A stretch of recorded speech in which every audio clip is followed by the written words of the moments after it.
So good morning, everybody, and welcome to this Sendex and Confederation of School Trusts webinar. Thank you for joining us. I'm here, I'm Sheila Atwood. I am the Senior Content Manager at XpertHR Sendex. I'm delighted to be joined by two other people on the session today. Firstly, we're going to hear from Emma Hughes, who's a partner at Browne Jacobson, and then Rachel Sunderland, who is our Partnership Manager here at Sendex. So, running order for today. As you know, we've been running a salary survey with the Confederation of School Trusts for the last few years. So we really want to help you to understand that data and use that data in your day-to-day work. So Emma will kick off with a short session of what this data means for you and how you can apply it in the work that you do every day. I'll have a quick introduction to Sendex so you understand who is handling the data, who we are, what we do, and then the meat of the session, I'll dive into some of the findings from the survey this year, share some of that with you, and then we'll hand over to Rachel, who'll talk through how you access the report. If you haven't taken part, if you have taken part, there's even more data available to you. We have a personalised report available to all participants. So she just wants to show you a little bit about that. And then, of course, all of our data is on our Sendex platform. So much more there. So just giving you a little insight into what is available if you look there as well. And then we'll just hand back to Emma towards the end, helping you to understand how you can use these findings in your organisation. We are hoping to have time for questions at the end. Do pop them into the Q&A chat, and if we can answer them as we go along, we will, but hopefully we'll have time to address them in the session as well. Any that we don't get to, we will have your contact details. You will have our contact details, so really want to help you understand the information that is available to you. So with that, Emma, I will hand over to you. Hello, everybody. I just really wanted to start off by sharing a little bit about why this is important to us all. So for those of you who are chairs and trustees on boards, I just wanted to focus the mind on why have we got this salary survey? Why is this important? Why we're doing this webinar? And I would imagine that for many of you, you're fully aware of that because that's why you're attending this webinar. But just to summarise and focus the mind, the Academy Trust Handbook is really the source of the why. I will put the link in the chat, but after I've finished this bit here. But essentially, trustees must, it is a must in the handbook that trustees must ensure its decisions about levels of executive pay, which includes salary and any other benefits, show a robust evidence-based process and are reasonable and defensible reflection of the individual's role and responsibilities. And so I would say that probably over the course of the last 10 years, the regulation around executive pay setting has just become tighter and tighter and tighter. And for many of you, you may recall there was a time where letters were being sent from the ESFA asking chairs to make justification and rationale for the pay that's afforded to the CEO and the wider executive team. And at that time, we didn't have any of this salary survey data. And it was really tricky, actually, for boards to make evidence-based decisions.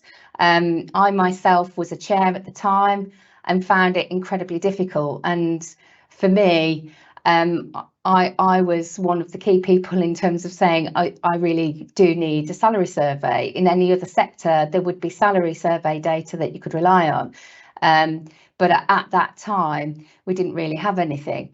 So the big why here is that we need to comply with this handbook, but there's more than that. We also need to comply with the Nolan principles. There's a whole set of principles, if you like, that's at section 2.28 of the handbook that describes how the board must discharge its responsibilities in relation to the setting of executive pay, and those are having an agreed process for how you will determine executive pay, that there'd be independent scrutiny by the board, again reiterating robust decision making, Then there's a point about proportionality, that pay and benefits represent good value for money and are defensible relative to the public sector market. How do we know that if we don't have data available to us?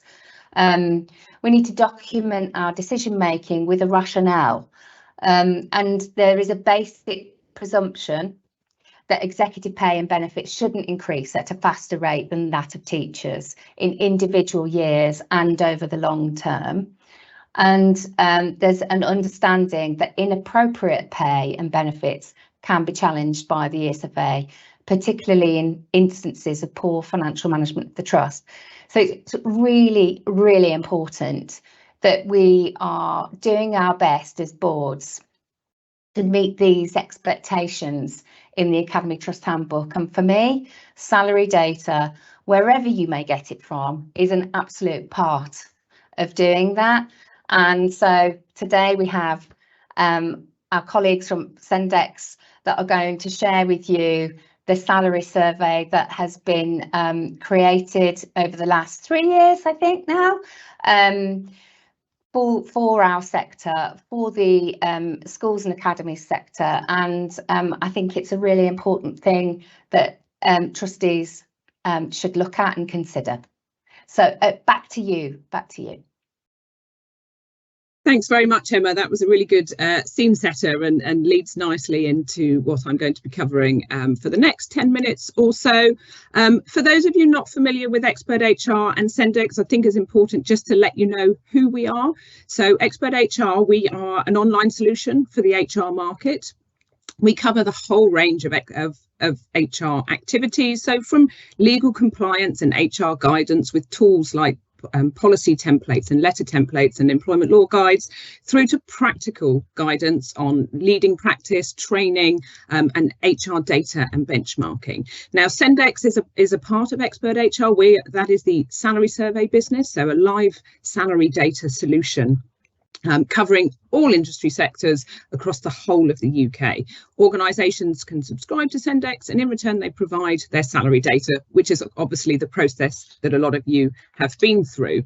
The arrangement we have now for the past 3 years, as Emma said, working with CST in your sector in particular, that is a partnership. So we've tried to broaden the areas in which we gather data and try and get to some of those membership bodies and networks who have a very specific need and a very specific market that we want to help gather those data from.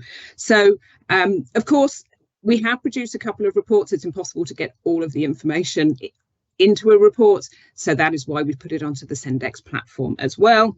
That's a really good place to kind of interrogate all of the different variables we have available from the data we have collected, and Rachel's going to show that to you shortly. In terms of where the data that we've collected fits into the wider Sendex data set, so we have data from about 1.5 million employee records, and that comes straight from organisations' payroll databases.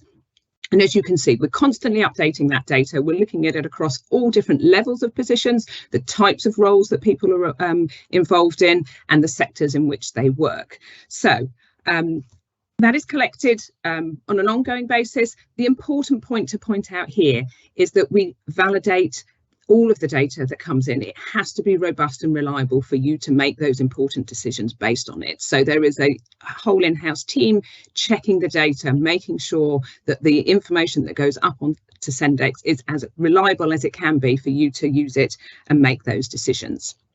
So 1.5 million employees overall. Let's have a dive in now to some of the data from the Schools Trust. So 96 organisations took part in the survey this year. We ran this in the early summer of 2023. Thank you to everybody who has taken part. As you can see here, this is the full sample of individuals covered by the survey. It's the executive roles in the Schools Trust. Just over 2,100 individuals are covered.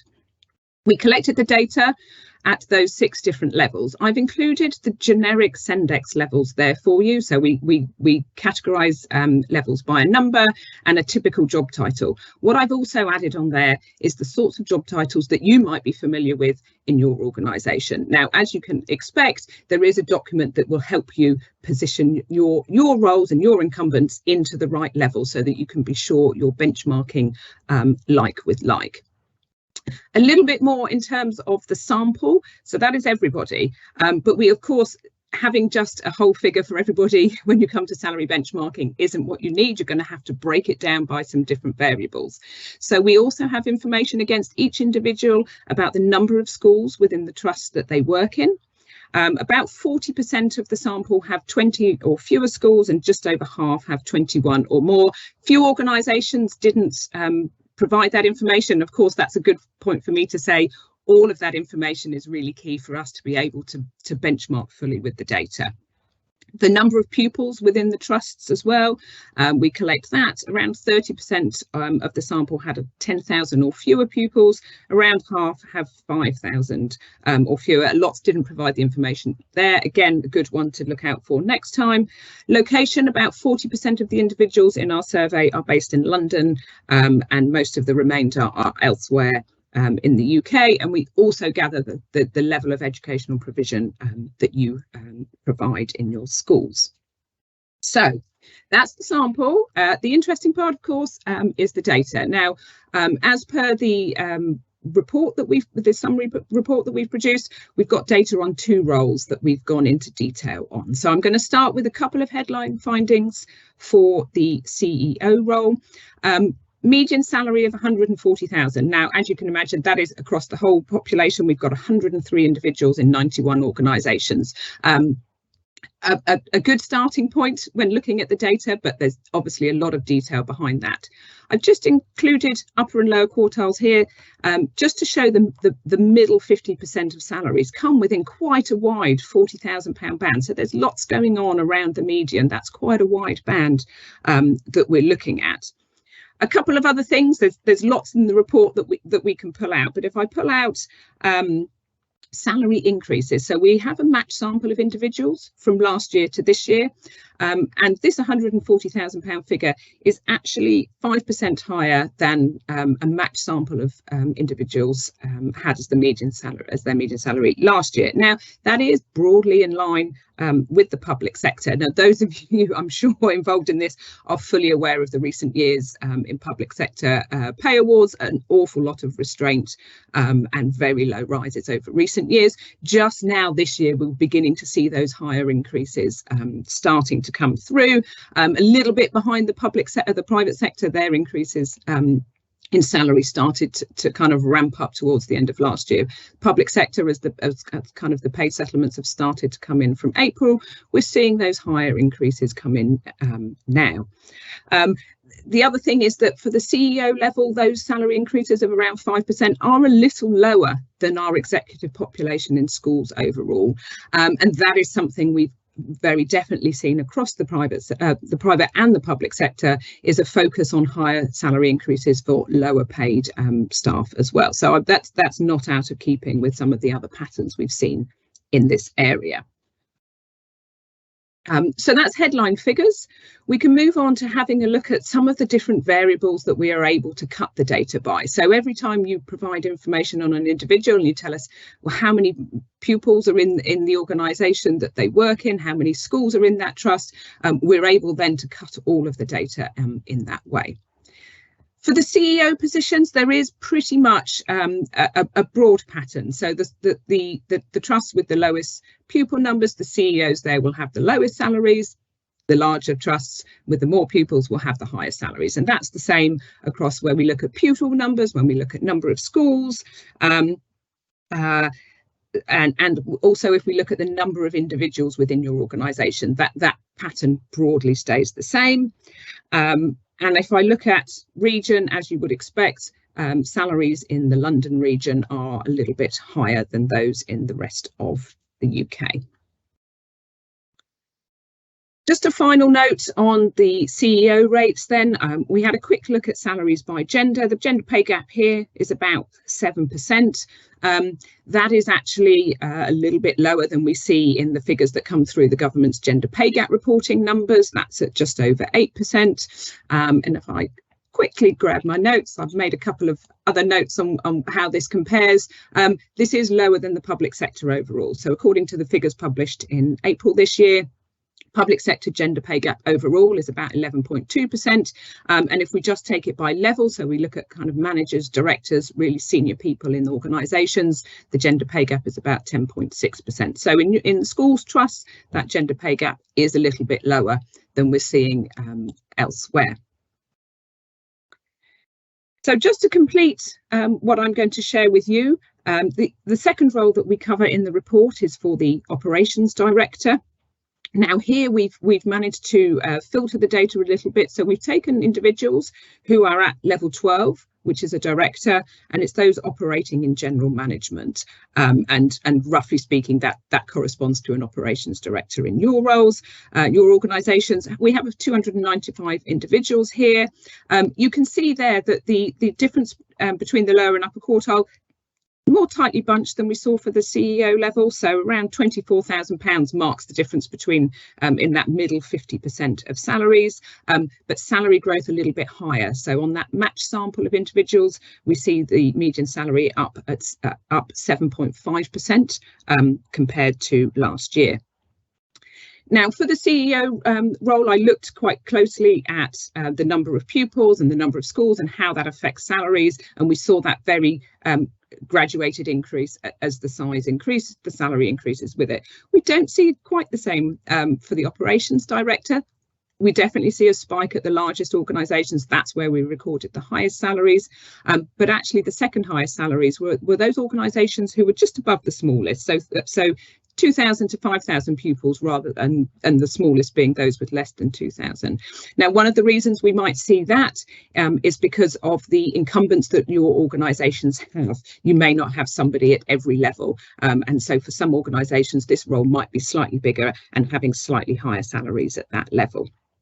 One of the other things, obviously, I've talked about is that we have a large data set across Sendex. So because we are benchmarking against very defined levels, we can do that across the whole of the Sendex data set. So we can look at how does the median salaries for an operations director, a level 12 director in our Sendex data set in the schools trust compare with the wider public sector, private sector, not-for-profit sector. So that's a really good a benchmark to look at as well about how this compares with other industries.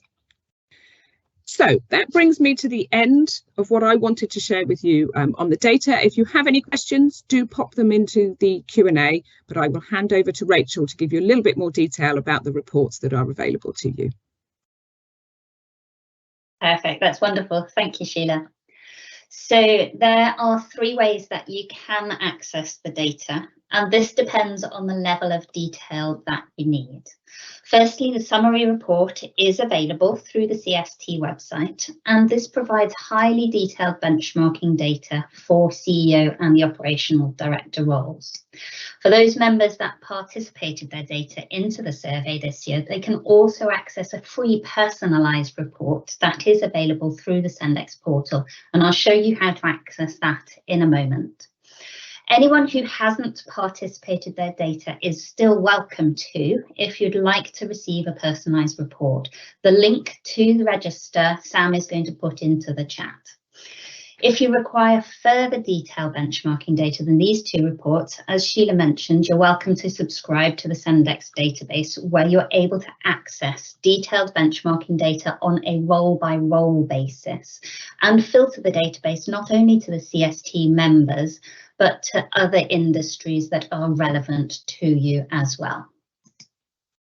So the main report, as we are in our 3rd year of collecting data, we did seek and received feedback from members as to the usefulness of previous reports, and we have changed the summary report significantly as a result of this.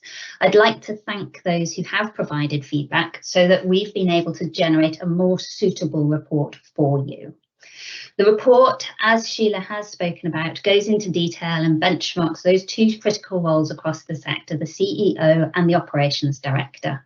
It also provides the variation in mean salary by number of pupils, schools, region, gender, number of employees and educational provision.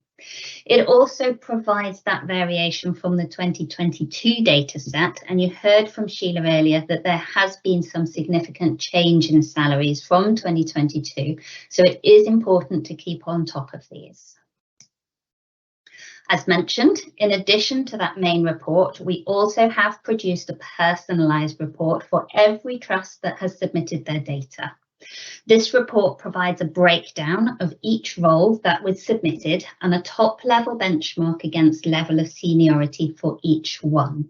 It also shows the variation from the market median on the national level so that you can get a top-level understanding of how your roles compare to the national average. The personalised report is available for every trust that has submitted data. If you're in the position where you haven't been able to submit data this year, there is still time to do so. So please get in touch and I can pass you the form to register so that I can set you up with access to the portal and the data team can be in touch.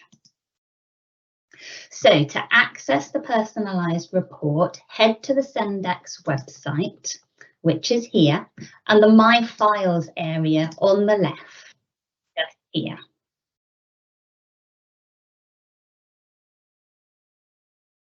On the left here. In this area, you will find the data files that you uploaded and also another file called the CST personalised report with a number next to it.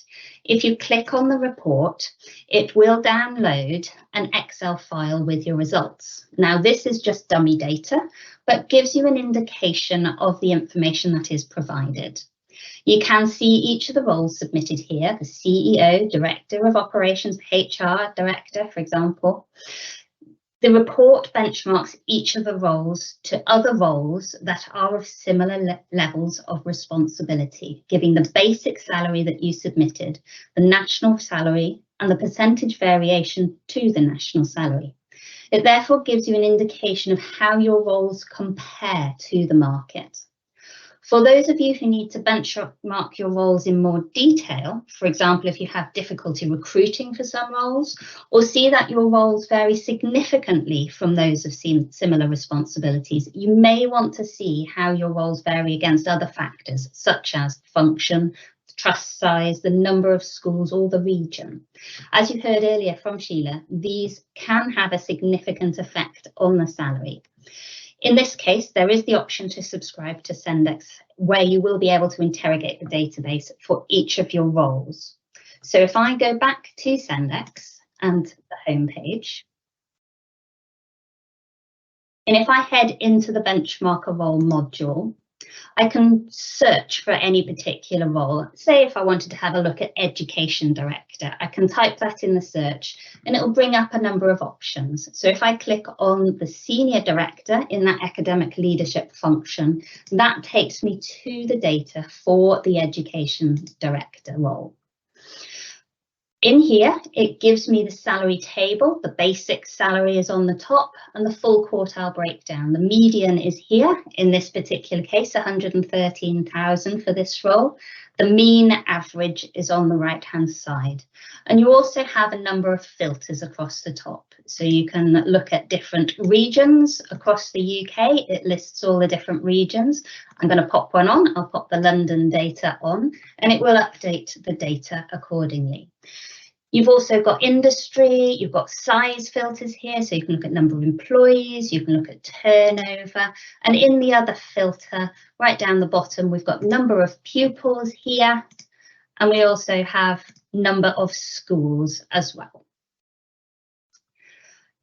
Equally, if I wanted to look at another role, say I wanted to have a look at a role where I was competing in the local area against other industries, for example, a senior finance director, say, and I wanted to see what the charity sector was paying for this role, I would go into the job role and look at the levels, find that senior director level, roll down to the functions, find that finance function, and that would give me the data specifically for that role across the UK. I can pop back into the regions. I can pop my London region back on. And I can also have a look at those industries. So instead of maybe going into the public sector, going into the public education, which is where all the CST data is kept, I can put that charity filter on. And this gives me all of the data for the charity sector. So I'd be able to see what that finance director role looked like in the charity sector. So you can see there's a lot of options for you to be able to see the detailed benchmarking for your roles. So now I'm going to pass over to Emma from Browne Jacobson to talk through how to use your findings in the trusts. Thanks, Rachel.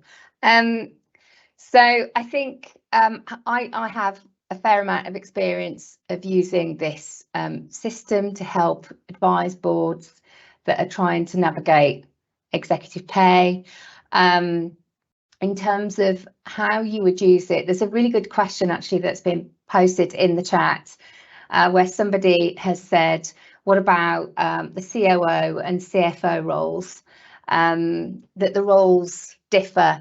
And there's a lot of examples like that, especially with executive education roles, for example. Trusts have different approaches to school improvement. Some directors of education will have all of the head teachers in the trust reporting to them, and then other trusts might have the CEO having all the head teachers reporting to them. And it's really important that you're looking at each job description, you're looking at the organisational structure, you're looking at the depth and the breadth and the span of control for each role. And then when you're doing that, just as Rachel showed you there on the screen with the levelling, so where she selected senior director, you can select director, there's a whole host of different levels that you can select, but then also really key, the functions. So this question about the COO and the CFO role, you might say, okay, well, our role is a COO, but actually they're also the CFO. That's their statutory role, but they have responsibility for all of the corporate functional areas within our trust. So when you're selecting those functions, you wouldn't just select finance, you might select even more.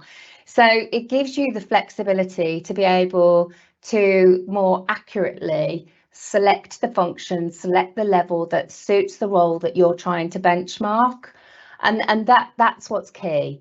Taking the report that you get for taking part in the survey does give you national data, but I think if you're going to refine it down and really use data to best suit your organisation, that's where you'll be looking at subscriptions with Sendex to be able to do that. In using this data, you know, where I use it, for example, I will pull together education data from the education salary survey. I'll then pull together charities data for the same roles.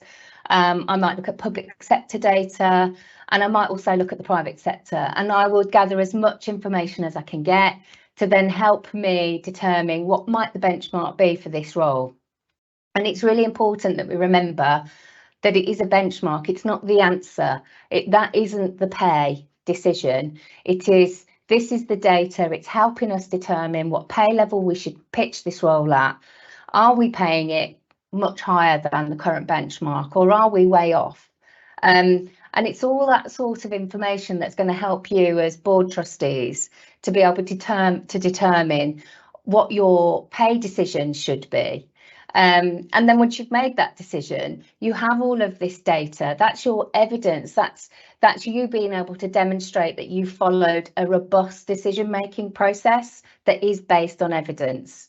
Of course, your other evidence will be, how is the trust performing? How is that person performing? What are the financials looking like within the trust? What's the growth proposition looking like? All of those things also need to be taken into account. But at least you're going to have some way of looking at some salary data that you can benchmark your roles against. Back to you, Sheila. That's brilliant. Thank you, Emma. And of course, thank you, Rachel, as well. Really good to share all of the information that we have with you, and obviously to try and help you make those decisions in a more robust and evidence-based way. Rachel has shared the contact details. If you do still want to take part, then that is in the chat as well. If you have any further questions, do please reach out to us. We'd love to hear from you. And thank you very much for joining us today. Goodbye.